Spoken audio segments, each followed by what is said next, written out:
Nagbitaw ng matinding banta laban sa ABS-CBN Corporation ng abogado at President Advisor on Poverty Alleviation Larry Gadon sa panayam sa kanya ng DWPM Radio sa Istrenta kanina.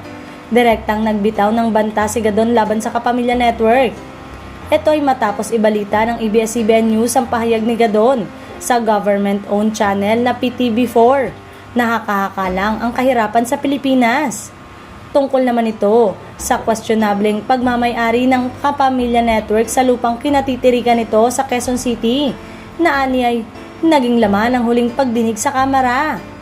Git ni Gadon, kaya walang maipakitang titulo ng lupain ng ABS-CBN ay dahil pagmamay-ari ito ng People's Television o PTV4. Basta na lamang anya ito pinasok ng pamilya Lopez at inangkin.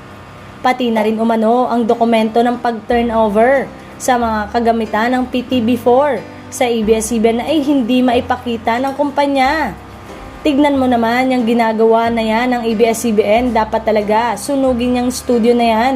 Sunugin lahat ng kanilang pamamaraan. Banat ni Gadon na hindi kinatuwa ng mga anchors ng nasabing programa.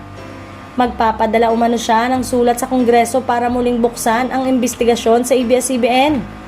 Hinikayat din ni Gadon ang naturang host na si Attorney Terry Ridon na iwan na ang ABS-CBN ngunit pumalag ito at sinabing wala itong planong umalis sa istasyon. Wala pang sagot ang ABS-CBN Corporation kaugnay nito ngunit hinihikayat na ng mga netizen ang Lopez-led media giant na maghain na ng kaso laban kay Gadon.